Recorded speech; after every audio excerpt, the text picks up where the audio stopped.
ನಮಸ್ಕಾರ, ಎಲ್ಲರಿಗೂ ಕನ್ನಡತಿ ಅಡುಗೆ ಚಾನಲ್ಗೆ ಸ್ವಾಗತ. ಇಲ್ಲ ನಾನು ಒಂದು ಬಟ್ಲಾಗಷ್ಟೇ ಚಿರೋಟಿ ರವೆಯನ್ನು ತೊಗೊಂಡಿನಿ. ನಿಮ್ಮ ಕಡೆ ಚಿರೋಟಿ ರವೆ ಇಲ್ಲಾಂದ್ರೆ ಉಪ್ಪಿಟ್ಟು ರವೆ ಅಥವಾ ಬಾಂಬೆ ರವೆಯನ್ನು ಮಿಕ್ಸಿಗೆ ಹಾಕ್ಬಿಟ್ಟು ತೊಗೊರಿ. ಅದರಲ್ಲೇನೆ ಒಂದು ಬಟ್ಲಾಗಷ್ಟೇ ಸೋಸ್ ಇಟ್ಕೊಂಡಿರುವಂಥ ಗೋಧಿ ಹಿಟ್ಟನ್ನು ತೊಗೊಂಡಿನಿ. ಇನ್ನೂ ನೀವು ಹೆಲ್ದಿ ಮಾಡ್ಬೇಕಂದ್ರೆ ಮಲ್ಟಿಗ್ರೇನ್ ಆಟ ಅನ್ನೋದ್ರು ತೊಗೊರಿ. 1 ಸ್ಪೂನಾಗಷ್ಟೇ ಬಿಳಿ ಎಳ್ಳನ್ನು ಹಾಕ್ತಾಯಿದ್ದೀನಿ. 1 ಸ್ಪೂನಾಗಷ್ಟೇ ಚಿಲ್ಲಿ ಫ್ಲೆಕ್ಸನ್ನು ಹಾಕ್ತಾಯಿದ್ದೀನಿ. ತೊಳೆದು ಕಟ್ ಮಾಡಿ ಇಟ್ಕೊಂಡಿರುವಂಥ ಕೊತ್ತಂಬರಿ ಸೊಪ್ಪು, 1 ಸ್ಪೂನಾಗಷ್ಟೇ ಇಲ್ಲಿ ಪಿಜ್ಜಾ ಮಿಕ್ಸನ್ನು ಹಾಕ್ತಾಯಿದ್ದೀನಿ. ಟೇಸ್ಟ್ ಚೆನ್ನಾಗಿ ಬರ್ತದೆ. ರುಚಿಗೆ ತಕ್ಕಷ್ಟು ಉಪ್ಪು, 1 ಸ್ಪೂನಾಗಷ್ಟೇ ಎಣ್ಣೆಯನ್ನು ಹಾಕ್ಕೊಂಡಿದ್ದೀನಿ. ಈಗ ಇದನ್ನು ಮಿಕ್ಸ್ ಮಾಡ್ಕೊಂಡ್ರಿ. 1 ಬಟ್ಲು ಹಿಟ್ಟು 1 ಬಟ್ಲು ರವೆಯನ್ನು ತೊಗೋಬೇಕು ನೋಡಿರಿ. ಈಗ ಇದೆಲ್ಲ ಮಸಾಲೆ ಹಾಕಿರೋ ಮಸಾಲೆ ಎಲ್ಲ ಹಿಟ್ಟಿನಲ್ಲಿ ನೀಟಾಗಿ ರವೆಯಲ್ಲಿ ಮಿಕ್ಸ್ ಆಗೈತಿ. ಈಗ ಸ್ವಲ್ಪ ನೀರನ್ನು ಹಾಕಿಬಿಟ್ಟು ಇದನ್ನು ಸ್ವಲ್ಪ ಚಪಾತಿಗಿಂತ ಸ್ವಲ್ಪ ಗಟ್ಟಿಯಾಗಿಯೇ ಹಿಟ್ಟನ್ನು ಕಲಿಸ್ಬಿಟ್ಟು ತೊಗೋಬೇಕು ನೋಡಿರಿ. ಚಪಾತಿಗೆ ಎಷ್ಟು ಮೆತ್ತ ಕಲಿಸ್ತಿರಲ್ಲ ಅಷ್ಟು ಮೆತ್ತ ಕಲಿಸ್ಬೇಡ್ರಿ. ನೋಡಿ, ಯಾಕೆ ಹಿಟ್ಟನ್ನು ಗಟ್ಟಿ ಕಲಿಸ್ಬೇಕಂತ ಹೇಳಿ ನಾನು ಆಮೇಲೆ ಹೇಳ್ತೀನಿ. ಇದಕ್ಕೊಂದು ಸ್ವಲ್ಪ ಎಣ್ಣೆಯನ್ನು ಹಚ್ಚಿಟ್ಟಿದ್ದೀನಿ. ಹಾಕಿರುವ ರವೆ ಹಿಟ್ಟು ನೆನೆಯಲ್ಲಿ ಮುಚ್ಚಿ ಒಂದು 10 ನಿಮಿಷ ಸೈಡಿಗೆ ಇಟ್ಟಿದ್ದೀನಿ.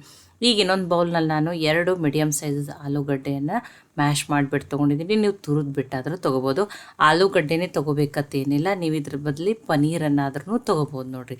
ಇವತ್ತು ನಾನು ಮೊಸರು, ಸೋಡಾ, ಈನು ಏನನ್ನೂ ಬಳಸ್ತೇನೆ ಟೇಸ್ಟಿಯಾಗಿರುವಂಥ ರೆಸಿಪಿಯನ್ನು ಮಾಡ್ತಾಯಿದ್ದೀನಿ. ನೀವು ಇದನ್ನು ಬ್ರೇಕ್ಫಾಸ್ಟಿಗೂ ಮಾಡ್ಕೋಬೋದು, ಸ್ನ್ಯಾಕ್ಸಿಗೂ ಮಾಡ್ಕೋಬೋದು. ನೋಡಿ, 2 ಆಲೂಗಡ್ಡೆಯನ್ನು ಏನು ಮಾಡಿದ್ದೀನಿ, ನೀಟಾಗಿ ಮ್ಯಾಶ್ ಮಾಡಿಬಿಟ್ಟು ತೊಗೊಂಡಿದ್ದೀನಿ ರೀ. ಈಗ ಇದಕ್ಕೆ ಉಳಿದಿರುವ ಮಸಾಲೆಯನ್ನು ಹಾಕೊಂಡ್ರಿ. ಇದಕ್ಕೆ 1/2 ಸ್ಪೂನಾಗಷ್ಟೇ ರೆಡ್ ಚಿಲ್ಲಿ ಫ್ಲೆಕ್ಸನ್ನು ಹಾಕ್ತಾಯಿದ್ದೀನಿ. ಖಾರ ಇಷ್ಟ ಅಂದ್ರೆ ನೀವು ರೆಡ್ ಚಿಲ್ಲಿ ಪೌಡರ್ನಾದ್ರೂ ಹಾಕ್ಬೋದು. 1/4 ಟೀ ಸ್ಪೂನಾಗಷ್ಟೇ ಜೀರಿಗೆಯನ್ನು ಹಾಕ್ತಾಯಿದ್ದೀನಿ. ತುಂಬ ಸಿಂಪಲ್, ಅತಿ ಕಡಿಮೆ ಮಸಾಲೆಗಳನ್ನ ಬಳಸಿ ಮಾಡ್ತಾಯಿದ್ದೀನಿ. 1/2 ಸ್ಪೂನಾಗಷ್ಟೇ ಇಲ್ಲಿ ಧನಿಯಾ ಪೌಡ್ರನ್ನು ಹಾಕ್ತಾಯಿದ್ದೀನಿ. 1/2 ಸ್ಪೂನಾಗಷ್ಟೇ ಚಾಟ್ ಮಸಾಲನ ಹಾಕ್ತಾಯಿದ್ದೀನಿ. ನಿಮಗೆ ಇನ್ನೂ ಇಷ್ಟ ಅಂದರೆ ನೀವು ಇಲ್ಲಿ 1/2 ಸ್ಪೂನಾಗಷ್ಟು ಗರಂ ಮಸಾಲಾನು ಹಾಕೋಬೋದು, ಅಥವಾ ಪಾವ್ ಭಾಜಿ ಮಸಾಲ ಹಾಕೋಬೋದು, ಮ್ಯಾಜಿಕ್ ಮಸಾಲಾನು ಹಾಕೋಬೋದು. ರುಚಿಗೆ ತಕ್ಕಷ್ಟು ಉಪ್ಪನ್ನು ಹಾಕಿಬಿಟ್ಟು ಇದನ್ನು ನೀಟಾಗಿ ಮಿಕ್ಸ್ ಮಾಡ್ಕೋತೀನಿ ರೀ. ನೋಡಿ, ಯೂಟ್ಯೂಬ್ದಿಂದ ಒಂದು ಹೊಸ ಅಪ್ಡೇಟ್ ಹೈಪ್ ಅನ್ನೋ ಆಪ್ಷನ್ ಬಂದದ್ರಿ. ನೀವು ಶೇರು ಡೌನ್ಲೋಡ್ ಇರ್ತದಲ್ಲ, ಅಲ್ಲೇ ನೆಕ್ಸ್ಟ್ ಆಪ್ಷನ್ ಹೈಪ್ ಅಂತ ಇರ್ತದೆ. ನೀವು ಹೈಪ್ 100 ಪಾಯಿಂಟ್ಸ್ ಅದು ಬರ್ತದೆ. ನೀವು ನನ್ನ ವಿಡಿಯೋ ಕೆಳಗಡೆ ಹೈಪ್ 100 ಪಾಯಿಂಟ್ಸ್ ಅದು ಬಂದಾಗ ಹೈಪ್ ಮಾಡ್ರಂದ್ರೆ ಈ ವಿಡಿಯೋ ಇನ್ನೂ ಹೆಚ್ಚು ಜನಕ್ಕೆ ರೀಚ್ ಆಗ್ತದೆ. ಆದ್ದರಿಂದ ಹೈಪ್ ಮಾಡಿ ಕನ್ನಡತಿ ಅಡುಗೆ ಚಾನಲ್ಗೆ ಸಪೋರ್ಟ್ ಮಾಡಿರಿ. ಇದಕ್ಕೆ ಇನ್ನೊಂದು ಸ್ವಲ್ಪ ಕೊತ್ತಂಬರಿ ಸೊಪ್ಪನ್ನು ಹಾಕಿ ಸೈಡಿಗೆ ಇಟ್ಟಿನಿ. ಈಗ ಇನ್ನೊಂದು ಪಾತ್ರೆಯಲ್ಲಿ ನಾನಿಲ್ಲಿ 4 ಸ್ಪೂನಾಗಷ್ಟೇ ಸೋಸ್ ಇಟ್ಕೊಂಡಿರುವಂಥ ಗೋಧಿ ಹಿಟ್ಟನ್ನು ತೊಗೊಂಡಿದ್ದೀನಿ. ಇದಕ್ಕೂ ಇನ್ನೊಂದು ಸ್ವಲ್ಪ ಕೊತ್ತಂಬರಿ ಸೊಪ್ಪನ್ನು ಹಾಕಿದ್ದೀನಿ. 1/4 ಟೀ ಸ್ಪೂನಾಗಷ್ಟೇ ರೆಡ್ ಚಿಲ್ಲಿ ಫ್ಲೆಕ್ಸನ್ನು, ಇದಕ್ಕೊಂದು ಸ್ವಲ್ಪ ಉಪ್ಪನ್ನು ಹಾಕಿದ್ದೀನಿ. ನೋಡಿ, ಫ್ರೆಶ್ ಆಗಿರುವ ಕರಿಬೇವು ಸೊಪ್ಪಿದ್ದು ಸಣ್ಣದಾಗಿ ಕಟ್ ಮಾಡಿ ಹಾಕಿದ್ದೀನಿ. 1 ಸ್ಪೂನಾಗಷ್ಟೇ ಬಿಳಿ ಎಳ್ಳನ್ನು ಹಾಕ್ತಾಯಿದ್ದೀನಿ. ಹಾಕಿರಿ, ಸ್ಕಿಪ್ ಮಾಡಬೇಡ್ರಿ, ಟೇಸ್ಟ್ ಚೆನ್ನಾಗಿ ಬರ್ತದೆ. ಈಗ ಇದಕ್ಕೆ ನೀರನ್ನು ಹಾಕಿಬಿಟ್ಟು ತುಂಬ ತೆಳುವೂ ಆಗಬಾರ್ದು, ತುಂಬ ಗಟ್ಟಿನೂ ಆಗಬಾರ್ದು. ಆ ರೀತಿ ಏನು ಮಾಡ್ಬೇಕ್ರಿ, ಸ್ಲರಿಯನ್ನು ರೆಡಿ ಮಾಡ್ಕೋಬೇಕು ನೋಡಿರಿ. ನೋಡಿ, ತುಂಬ ತೆಳುವೂ ಬೇಡ, ತುಂಬ ಗಟ್ಟಿನೂ ಬೇಡ, ಆ ರೀತಿ ರೆಡಿ ಮಾಡ್ಕೊರಿ. ಈಗ ಇದೆಲ್ಲ ನೀಟಾಗಿ ಯಾವುದೇ ರೀತಿ ಗಂಟಾಗ್ಲಾರ್ದಂಗೆ ನೀಟಾಗಿ ಮಿಕ್ಸ್ ಆಗ್ಯದ. ಈಗ ಇದನ್ನು ಸೈಡಿಗೆ ಇಡ್ತೀನಿ ರೀ. 10 ನಿಮಿಷ ಆಗಿರ್ತದೆ, ಹಿಟ್ಟನ್ನು ನೆಂದಿರ್ತದೆ ರೀ. ನೋಡಿ, ಹಿಟ್ಟನ್ನು ನೆನೆದದ. ಫಸ್ಟ್ ಕಲಿಸ್ಬಿಡು ಮುಂದೆ ಸ್ವಲ್ಪ ಗಟ್ಟಿಯಾಗಿಯೇ ಕಲಿಸ್ಬಿಟ್ಟು ತೊಗೋರಿ. ನೋಡಿ, ಕೈಗೆ ಇನ್ನೊಂದು ಸ್ವಲ್ಪ ಎಣ್ಣೆ ಹಚ್ಬಿಟ್ಟು ನಾದಿಬಿಟ್ಟು ತೊಗೋತೀನಿ ರೀ. ನೋಡಿ, ಈಗ ಇದರಲ್ಲಿ ನಾನು ಏನು ಮಾಡ್ತೀನಿ, 2 ಉಳ್ಳಿಗಳನ್ನ ಮಾಡ್ಕೋತೀನಿ ನೋಡಿರಿ. ನೋಡಿ, 2 ಉಳ್ಳಿಗಳನ್ನ ಮಾಡಿಬಿಟ್ಟು ಈಗ ಇದಕ್ಕೆ ಗೋಧಿ ಹಿಟ್ಟನ್ನು ಹಚ್ಚಿ ಲಟ್ಟಿಸ್ಬಿಟ್ಟು ತೊಗೋತೀನಿ ನೋಡಿರಿ. ನೋಡಿ, 2 ಉಳ್ಳಿಗಳನ್ನ ಮಾಡ್ಕೊಂಡಿದ್ದೀನಿ. ದೊಡ್ಡ ಸೈಜದ್ದೇ 2 ಉಳ್ಳಿಗಳನ್ನ ಮಾಡ್ಕೋತೀನಿ ನೋಡಿರಿ. ನೋಡಿ, ಗೋಧಿ ಹಿಟ್ಟು ರವೆ ಬಳಸಿ ಮಾಡ್ಯದ, ಹೆಲ್ದಿನೂ ಅದ, ಟೇಸ್ಟಿನೂ ಅದ. ಮನೆಯಲ್ಲಿರುವ ಸಿಂಪಲ್ ಬೇಸಿಕ್ ಸಾಮಗ್ರಿಗಳನ್ನ ಬಳಸಿ ಮಾಡ್ತಾಯಿದ್ದೀನಿ. ನೋಡಿ, 2 ಉಳ್ಳಿಗಳನ್ನ ರೆಡಿ ಮಾಡ್ಕೊಂಡಿದ್ದೀನಿ. ಈಗ ನೋಡಿ, ನೀವು ಡೈರೆಕ್ಟ್ ಗ್ಯಾಸ್ ಕಟ್ಟಿ ಮೇಲೇನೂ ಲಟ್ಟಿಸ್ಬೋದು. ನಾನು ಈ ಚಪಾತಿ ಮಾಡೋ ತಗಡ ಮೇಲೇ ಲಟ್ಟಿಸ್ತಾ ಇದ್ದೀನಿ. ಇದಕ್ಕೆ ಗೋಧಿ ಹಿಟ್ಟನ್ನು ಹಚ್ಚಿಬಿಟ್ಟು ತುಂಬ ತೆಳುವೂ ಅಲ್ಲ, ತುಂಬ ದಪ್ಪನೂ ಅಲ್ಲ, ಆ ರೀತಿ ಲಟ್ಟಿಸ್ಬಿಟ್ಟು ತೊಗೋತೀನಿ ನೋಡಿರಿ. ನೋಡಿ, ಆ ರವೆ ಹಾಕಿರ್ತದಲ್ಲ, ಸ್ವಲ್ಪ ದಂಡಿಗೆ ಆ ರೀತಿ ಶೀಳದಂಗೆ ಅಥವಾ ಕ್ರ್ಯಾಕ್ಸ್ ಬಂದಿರ್ತದೆ, ಏನಾಗಲ್ಲ. ನೀವು ಏನು ತುಂಬ ತೆಳು ಬೇಡ, ತುಂಬ ದಪ್ಪನೂ ಬೇಡ, ಆ ರೀತಿ ಲಟ್ಟಿಸ್ಬಿಟ್ಟು ತೊಗೊರಿ. ನೋಡಿ, ಈಗ ಆಲೂಗಡ್ಡೆ ಸ್ಟಫಿಂಗ್ ಏನು ಮಾಡ್ಕೊಂಡಿದ್ದೀನಲ್ಲ ಅದನ್ನು ತೊಗೋತೀನಿ. ತುಂಬ ದಪ್ಪಾಗಿಲ್ಲ, ತೆಳುವಾಗಿಯೇ ಇದನ್ನು ಹಚ್ಚಿಬಿಟ್ಟು ತೊಗೋಬೇಕು ನೋಡಿರಿ. ಆ ಕೊತ್ತಂಬರಿ ಸೊಪ್ಪನ್ನೆಲ್ಲ ಏನು ಮಾಡ್ಕೊಂಡಿದ್ದೀನಿ, ನೀಟಾಗಿ ಮಿಕ್ಸ್ ಮಾಡ್ಕೊಂಡಿದ್ದೀನಿ. ನೋಡಿ, ಇದನ್ನು ಈ ಆಲೂಗಡ್ಡೆ ಸ್ಟಫಿಂಗನ್ನು ನೀಟಾಗಿ ಏನು ಮಾಡೋಣ್ರಿ, ಸ್ಪ್ರೆಡ್ ಮಾಡೋಣ್ರಿ. ನೋಡಿ, ನಾನಿಲ್ಲಿ ಆಲೂಗಡ್ಡೆನ ತುಂಬ ಕಡಿಮೆ ಮಸಾಲೆ ಹಾಕಿದ್ದೀನಿ. ನೀವು ಗರಂ ಮಸಾಲಾನು ಹಾಕೋಬೋದು, ಕಿಚನ್ ಕಿಂಗ್ ಮಸಾಲಾನು ಹಾಕೋಬೋದು, ಅಥವಾ ಪಾವ್ ಭಾಜಿ ಮಸಾಲಾನು ಹಾಕೋಬೋದು, ಮ್ಯಾಜಿಕ್ ಮಸಾಲಾನಾದ್ರೂ ನಿಮಗೆ ಇಷ್ಟ ಅಂದ್ರೆ ಅದನ್ನು ಹಾಕೋಬೋದು ನೋಡಿರಿ. ನೋಡಿ, ಆ ಆಲೂಗಡ್ಡೆ ಮಸಾಲೆಯನ್ನೆಲ್ಲ ಏನು ಮಾಡಿದ್ದೀನಿ, ತೆಳುವಾಗಿ ಸ್ಪ್ರೆಡ್ ಮಾಡಿದ್ದೀನಿ ನೋಡಿರಿ. ನೋಡಿ, ತುಂಬ ದಪ್ಪಾಗಿ ಹಚ್ಚಬೇಡ್ರಿ, ತೆಳುವಾಗಿ ಒಂದು ಲೇಯರ್ ಹಚ್ಚಿದ್ರೆ ಸಾಕ್ರಿ, ಅಷ್ಟೇ. ಈಗ ನೋಡಿ, ಈಗ ಇದನ್ನು ಏನು ಮಾಡ್ತೀನಿ, ಈಗ ಇದನ್ನು ಈ ರೀತಿ ಸುತ್ತಿಬಿಟ್ಟು ತೊಗೋತೀನಿ ನೋಡಿರಿ. ಈ ರೀತಿ ಸುತ್ತಿಬಿಟ್ಟು ನೋಡಿರಿ, ಈ ರೀತಿ ಸ್ವಲ್ಪ ಪ್ರೆಸ್ ಮಾಡಿ ಈ ರೀತಿ ಉಳ್ಳಾಡಿಸ್ರಿ, ಅವಾಗ ನೀಟಾಗಿ ಪ್ಯಾಕ್ ಆಗಿಬಿಡ್ತದೆ ರೀ. ನೋಡಿ, ಯಾವುದೇ ರೀತಿ ನೀರು ಹಾಲು ಏನೂ ಹಚ್ಚೋದು ಬೇಡ್ರಿ. ಸ್ವಲ್ಪ ಈ ರೀತಿ ಏನು ಮಾಡಿರಿ, ಉಳ್ಳಾಡಿಸ್ರಂದ್ರೆ ಅಥವಾ ಈ ರೀತಿ ರೋಲ್ ಮಾಡ್ರಂದ್ರೆ ಏನಾಗ್ತದೆ, ಅದು ನೀಟಾಗಿ ಪ್ಯಾಕ್ ಆಗ್ತದೆ.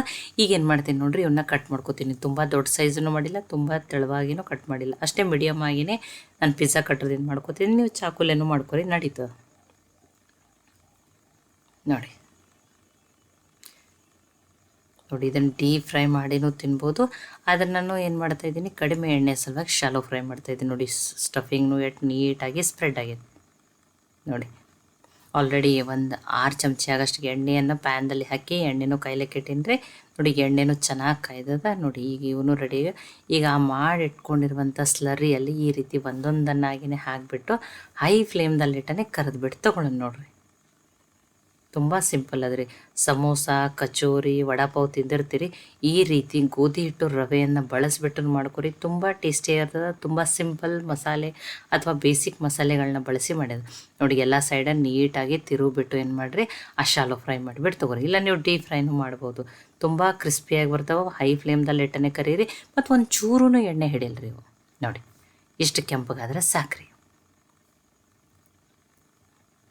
ನೋಡಿ ಎಷ್ಟು ಚೆನ್ನಾಗಿ ಬಂದಾವೆ.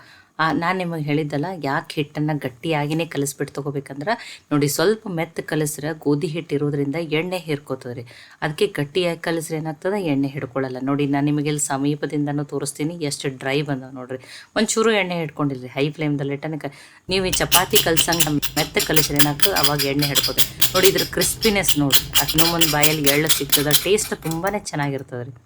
ಮತ್ತು ಆ ಗೋಧಿ ಹಿಟ್ಟಿನಲ್ಲಿನೋ ಆರ್ಗ್ಯಾನೋ ಅಥವಾ ಪಿಜ್ಜಾ ಮಿಕ್ಸನ್ನು ಹಾಕಿದ್ದೀವಿಲ್ಲ, ಅದರಿಂದ ಮಕ್ಕಳಿಗಂತೂ ಇದು ಫೇವ್ರೇಟ್ ಆಗ್ತೈತೆ ನೋಡಿರಿ. ಎಷ್ಟು ಕ್ರಿಸ್ಪಿಯಾಗಿ ಬಂದ ನೋಡಿ. ಇವು ಸಾಸ್ ಜೊತೆ, ಸೆಜ್ವಾನ್ ಚಟ್ನಿ ಜೊತೆ, ಗ್ರೀನ್ ಚಟ್ನಿ ಜೊತೆ ನೋಡಿ ಇದನ್ನು ನೀವೇನು ಮಾಡ್ಬೋದು, ಸರ್ವ್ ಮಾಡ್ಬೋದು.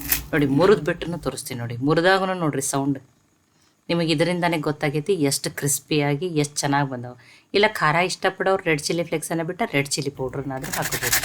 ನೋಡಿ ಆ ಸ್ಲರಿ ಒಳಗೆ ಎದ್ದು ಈ ರೀತಿ ಶಾಲೋ ಫ್ರೈ ಮಾಡೋದ್ರಿಂದ ತುಂಬಾ ಕ್ರಿಸ್ಪಿಯಾಗಿ ಬರ್ತಾವ್ರಿ. ಎಣ್ಣೆನೂ ಹಿರ್ಕೊಳ್ಳೋದಿಲ್ಲ.